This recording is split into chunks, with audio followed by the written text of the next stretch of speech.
Hey everyone, welcome to another episode of Ironis Insights. Very exciting guest today. I have the CEO of YouAttest, Garret. Would you mind giving Yeah, yourself a little Garret introduction? Grajek. All good. Garret Grajek. Good to be here. Awesome, man. Thanks so much for coming. Where are you calling from today? Orange County, California. Beautiful. I'm over on the East Coast in New York. Definitely, probably a little warmer where you're at right now. Yeah, it's all good. I lived in New York for a while. Yeah, yeah. New York is the best. I've been stuck here for 15 years so far. So. Good deal. Yeah, man. So thanks for hopping on today. Really appreciate it. Want to get into, your history. You have a really unique background, and I just want to hear, how'd you get started in cybersecurity and what's you attest doing? Yeah, absolutely. So, yeah, I have been in cybersecurity for over 20, 25 years. I started as a programmer down in Austin after going to University of Texas, which was wonderful. But my real career about cybersecurity started when I just met someone and they said, "Hey, you know how to do cyber, you know how to do computers and programming." We formed a new position called sales engineer, and it turned out to be the company that became RSA Security. So that was a fantastic position. I Wow. was all over two-factor, all over crypto, all over concepts of application security and network security. Went from there to over to Integrity, which was a single sign-on company. Once again, was a deployment SE.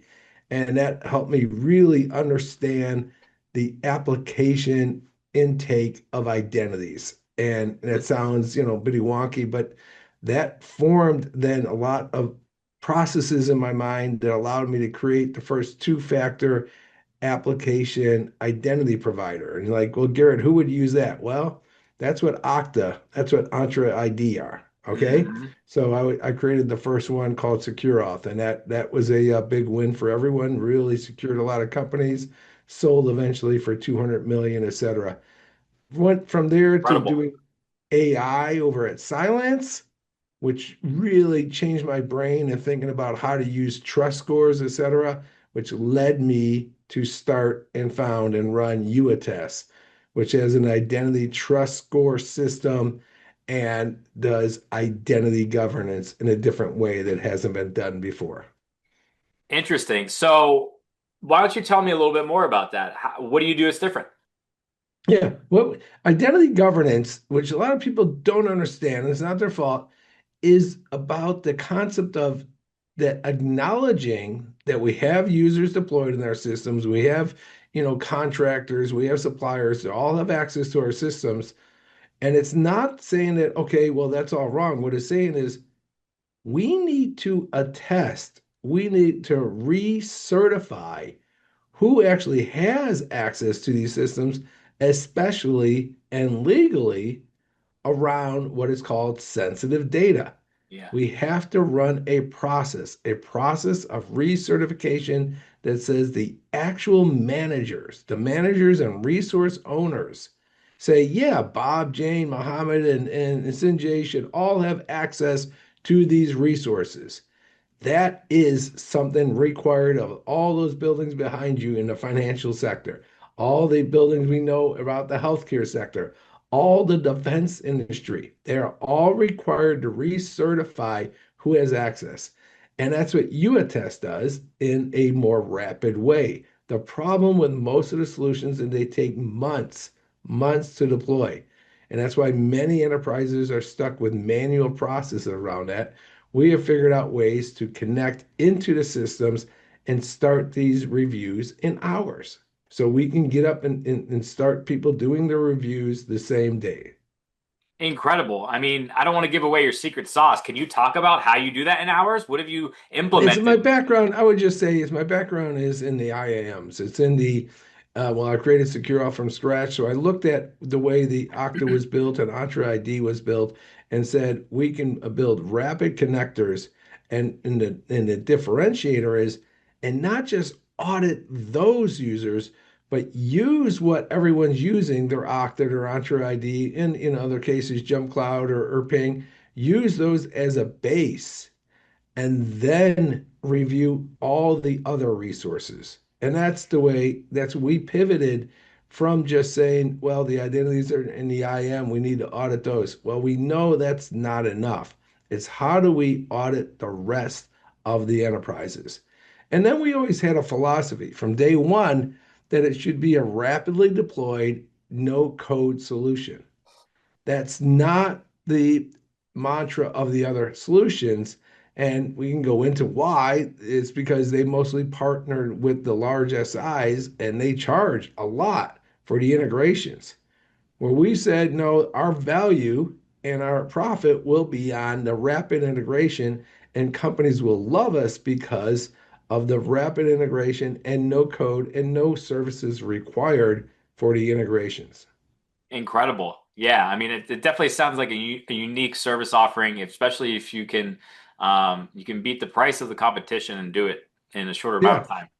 Yeah, and we're looking for the partners that make money, which they do off of running the product for these reviews. And then they say, hold it, you're not secure running an audit, manually or however you do it once a year.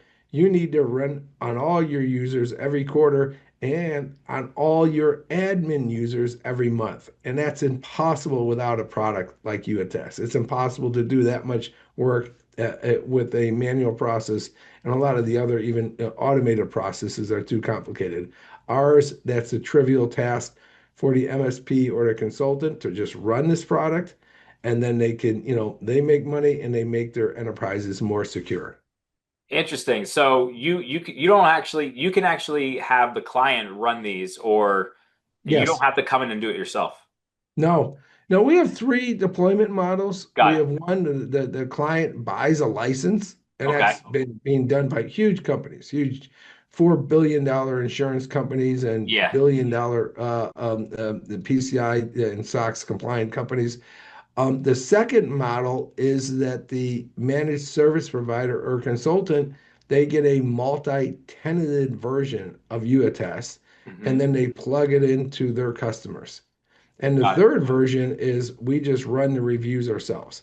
The most popular versions are the license to the customers and the license to the MSPs. Interesting. Got it. And so, I mean, it sounds like you have a tremendous product. You guys have been around for 6 years. Right. How are you getting these clients? How are they finding you? Are you reaching out to them? Is it just because of your knowledge in the industry, or? Yeah, a lot of it has come through Hmm. references of people that I know, and Yeah. they're in the community, and we have built a big network of GRC, governance, risk, and compliance people all across the states, and even a few now in Europe as well, because Hmm. there's a new regulation called EU DORA, which all financials in Europe have to Yeah. meet. But that has been effective. Now we want to scale this because we scaled the product. So we put on a whole webinar series that we've done and are Nice. doing reach outs in email in LinkedIn. And we're working really hard to increase our SEO on both, standard searches and the chat searches. Yeah, I think right now that's really key, and it's difficult to differentiate yourself, especially in SEO. There's a lot of noise out there in the space. Um, that's interesting.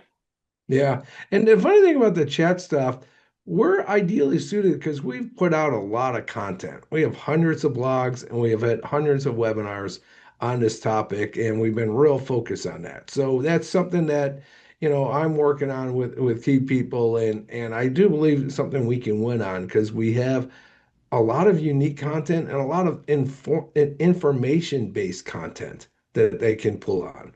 Yeah, no, exactly. I think that's definitely helpful. People like to see that, and with a company that has an offering like yours, I feel like as soon as you get in front of somebody and speak to them, it's music to their ears. Those are the calls I love. When it's Yeah. basically, you get on with someone, they're saying, "Oh wow, I didn't know you existed." I go, "Yeah, I know. That's our problem. But now that we're here, let's solve your problem of." And here's the truth. There's a concept in my industry called privilege drift and privilege creep. Privilege creep, people mostly know what that means. It means that, well, hey, I put this guy in at this level, then he argued, got this access, then someone gave him this access. And by a year or two, he's got way more access than someone with his role have. And privilege drift is he's changed jobs, he's changed roles, and he still has permissions across those. And it's Interesting. not always, well, we have to worry about him. He becomes the hacker. It's not really the 90% problem is not that he becomes a hacker, but his account now is overprivileged. And Mm, then hackers get access to his account. And that's exactly what just happened. There's a big one I posted on LinkedIn today, the Oracle EBS hack.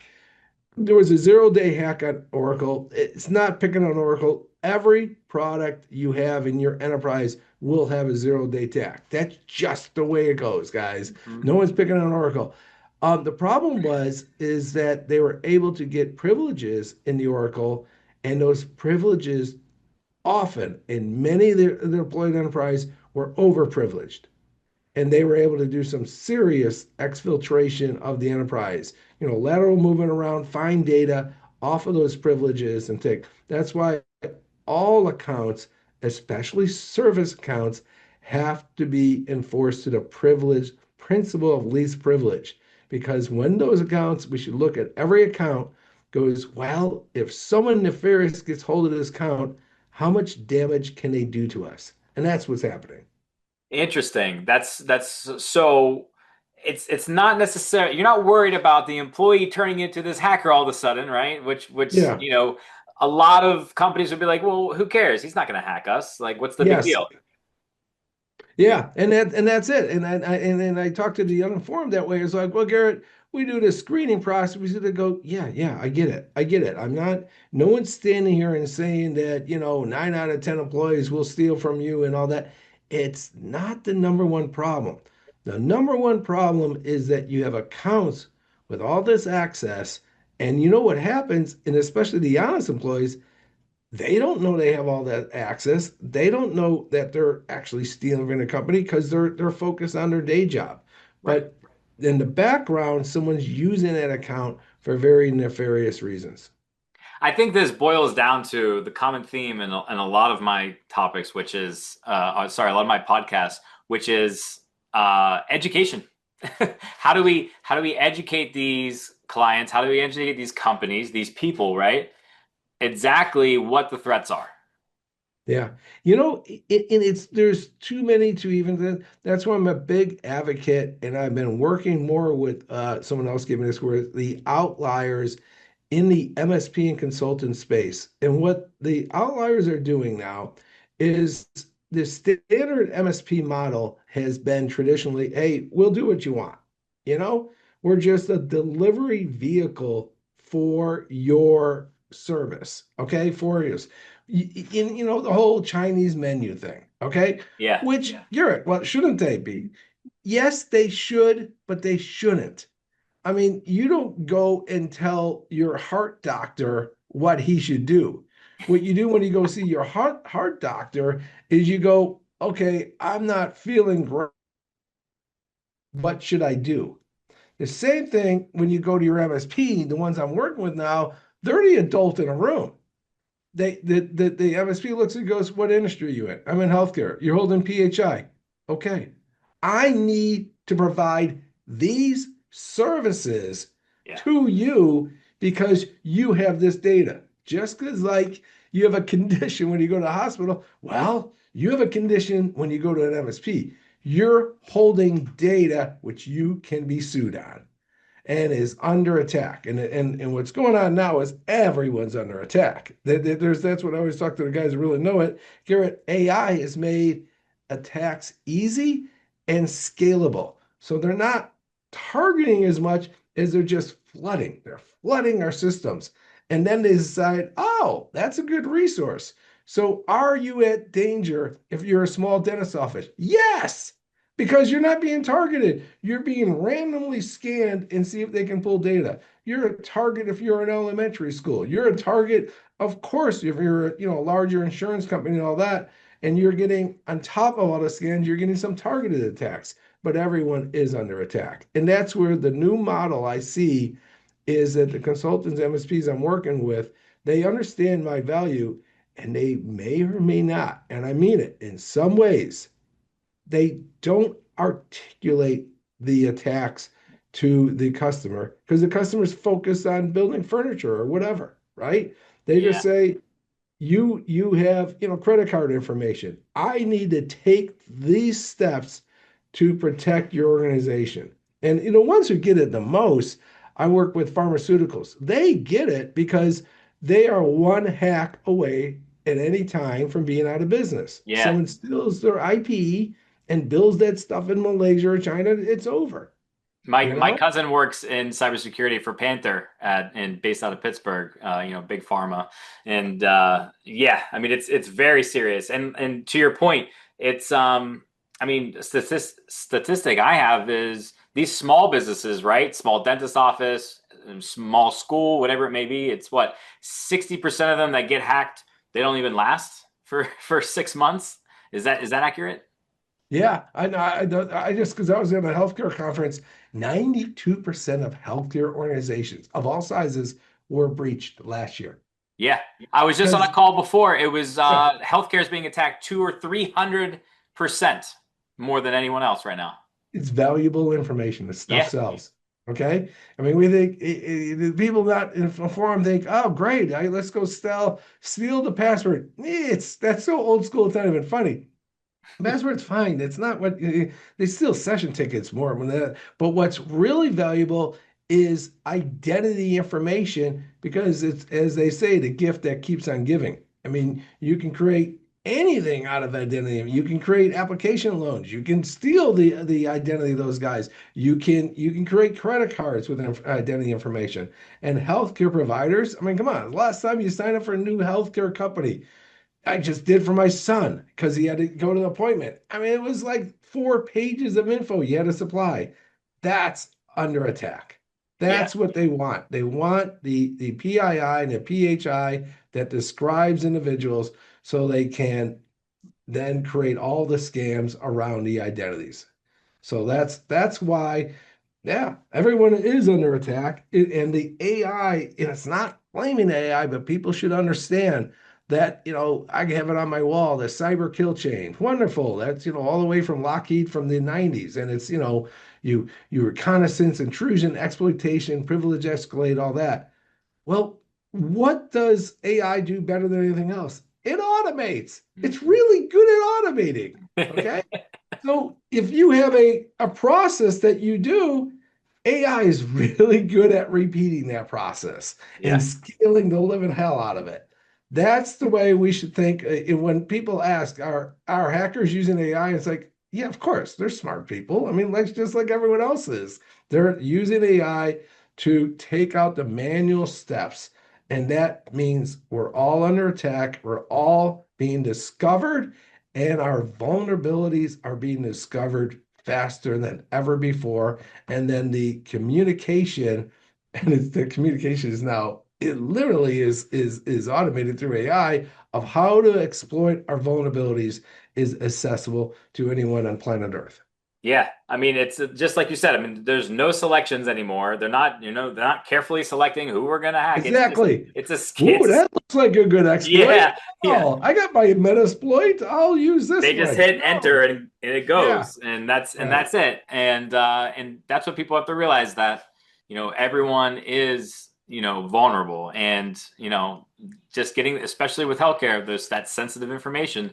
It's just so important to be there before it happens to mitigate the risk that you see ahead of the time, so they don't take advantage of that employee who has access that he shouldn't to all his old folders when he transferred positions, like you were saying. Yeah. Yeah. And then we should look at all of our resources, and I'm not talking humans, and I think there's almost too much. The number one problem is humans.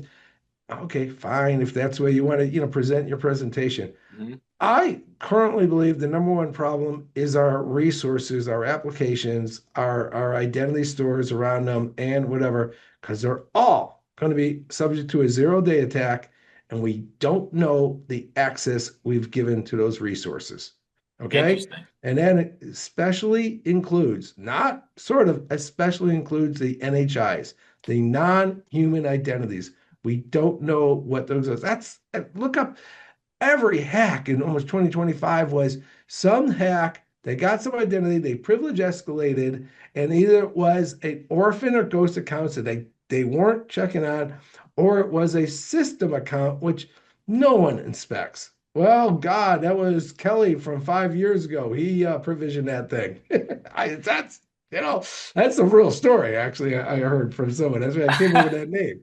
It was like, well, we haven't checked that account in 5 years. Yeah, how did that work for you? Oh my gosh. Yeah. I mean, like constant monitoring obviously is important. I mean, Yeah. that's a no-brainer. Um, I mean, it sounds like you're doing a lot that is working, but what do you think right now, given everything that's changing, like what are you thinking on what you can improve right now or what I you'd can like to improve on UAttest's visibility. That's Okay. something I'm so focused on these problems, and I do. I'm hands-on with the problems of the customers. Garrett, we need this integration, we need this workflow and all that. I am literally these last 2 months of the year are going to be focused on getting our message out. Mhm. Podcast here, but also my SEO and whatever the latest trend is calling the LAO, the LLMs search score. Yeah. Okay. Because we have the content, we have the solution. Now I just need to have people find us. Yeah, no, exactly. That is one of the most difficult things I'm seeing in cybersecurity right now. It's Yeah, there's so differentiating much yourself. noise and there's Yeah. so whatever that it's hard to get through.